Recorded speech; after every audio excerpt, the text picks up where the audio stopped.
All right, so we're going to do the Georgians fastest scouts build order here. And what that is it's 17 up. So 16 villagers without loom. So let's get right into it. The easiest build order that you'll ever do. That, like, you can be up so fast, and it's not even hard. So let me show you how it's done. The build order is simple. You put everything on food until you can click up, and then you balance your economy so that you can afford the stable once you're up, and double bit axe. So obviously the earlier you can bring in hunt, the better, because you're sort of just limited by your food count here. So what we want to do, bring that hunt in as soon as we see it. We want to use the TC trick to just take it out. Boom, get that down, and we just let the sheep rot. It's fine. We want to be pushing the deer in. It's kind of a good idea to bring in the sheep when you see them, if they're not too far away. And you can just scout with the mule cart as well. You have 2 scouts. So basically, your main scout, he's actually just the deer pusher. The mule cart is your real scout as the Georgians. So you just push all of the deer. The more deer you get, the more scouts you can make.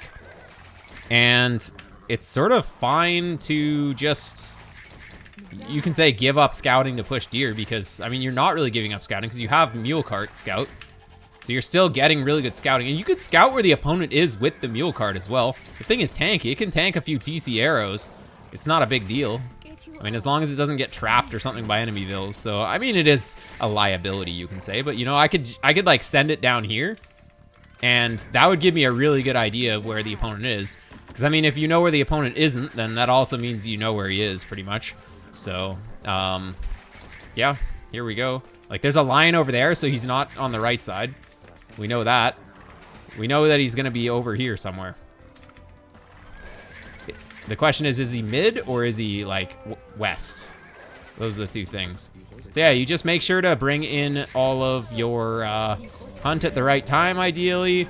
Just get it down here. Beautiful. No problem. You do need to remember the house as well, so we are going to make the house here. And you do need to bring this guy back as well, so, you know, you don't want him to be too far out, right? I think we have one on there. There we go. So you don't even need loom. Loom is for noobs. Don't even need to get loom. All right. So everything on food until you can click up. Remember, you do need to get the mill, though. So you get the mill. Here we go. So he can go wherever. And see how I'm not even optimally moving my vills and stuff. I'm just kind of just moving them wherever. Obviously, you need some level of efficiency, but it doesn't need to be super optimal. Just needs to be good enough. And I actually did test this to try and get up 1 villager earlier. And it's possible, but only if you lure your boars with your scout. Which, if you're trying to go up fast to hit with scouts, is probably just a bad idea, because you need your dude in good HP. So look at this. Game paused. It's so easy. Like, what did I even do? I just put everything on food. I haven't even taken any wood yet.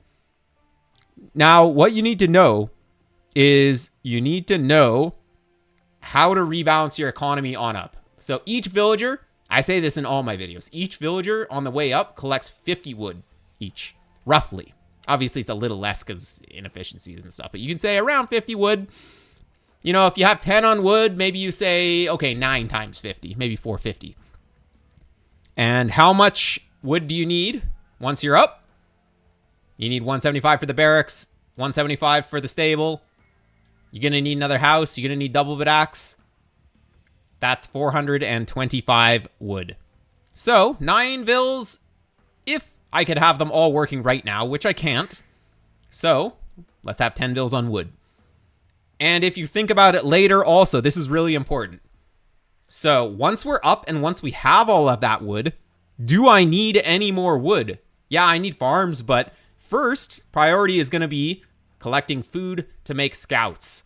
So, I don't want to send everything to the wood line because I want those villagers, after they're done collecting enough for the stable, to go work on food. And so I don't want to go all the way out here and then all the way back here. So what I want to do is I want to keep some on stragglers. We actually don't want to have very many on the wood line. I'm going to put 4 on the wood line. You can do more, you can do less, but 4 is going to be fine. And we'll put 6 on stragglers, and it should be real good here. So let's do it. So let's just go like that. Oh, okay, of course that guy's going back. It's fine. Here we go. All right. There we go. There we go. All right. So I have more than enough on the stragglers here. It's not, you don't need to be precise. I just wanted to get all my vills working. There we go. And once this comes in, then we can just switch a few off. That's fine.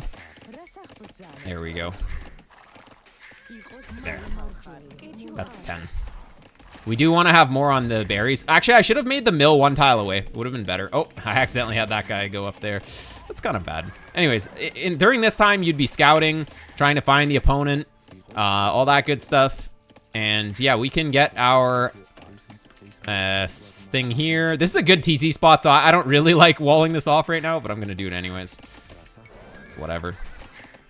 It's the front of my base, so if I wall this off, you know, later I'd go for a TC there. But yeah, we can go like this. There we go.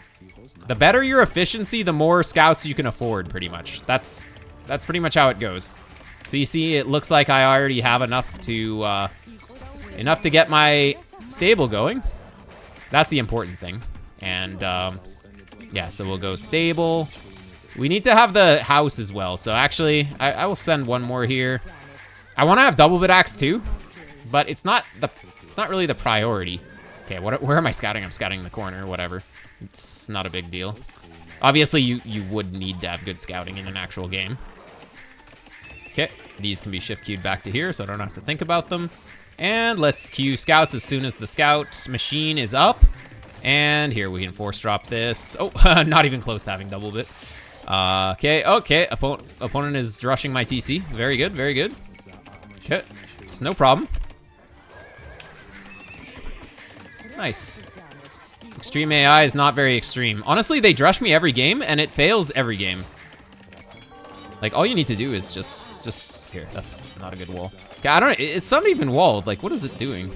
Anyways, you just react, right? You're gonna need this house anyways, so just might as well get it here. Go like that. Cancel this.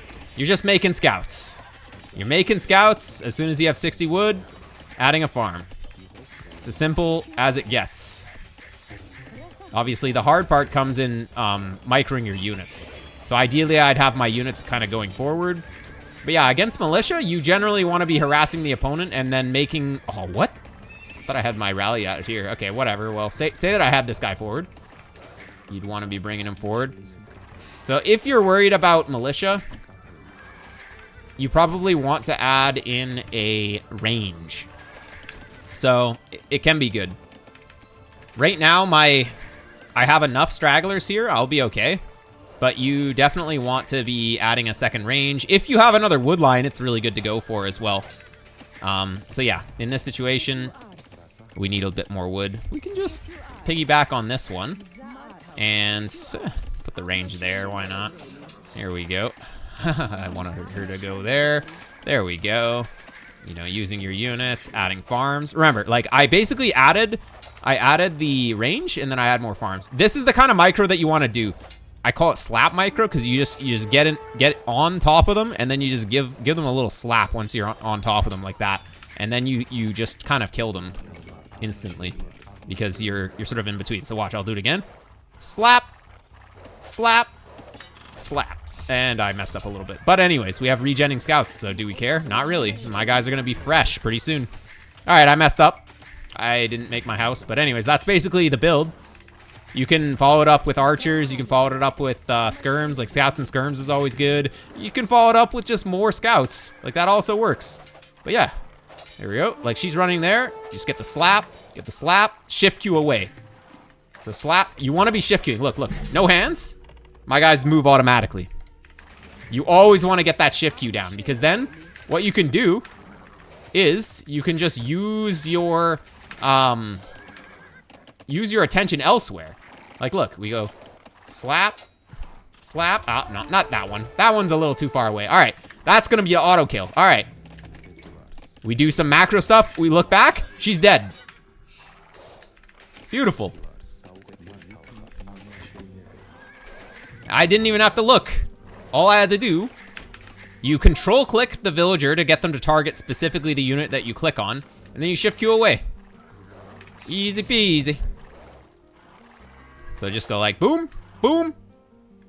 But look, if they kind of take a weird pass, sometimes that happens. Boom. Auto dodge. I literally did nothing in that fight. I could have been looking at my base doing something useful. Like making a house, because I'm going to get housed. Beautiful. And that's how you do it. You can get horse collar at some point. But yeah, that's the build. GG's. Obviously, you can just heal everything. GG's.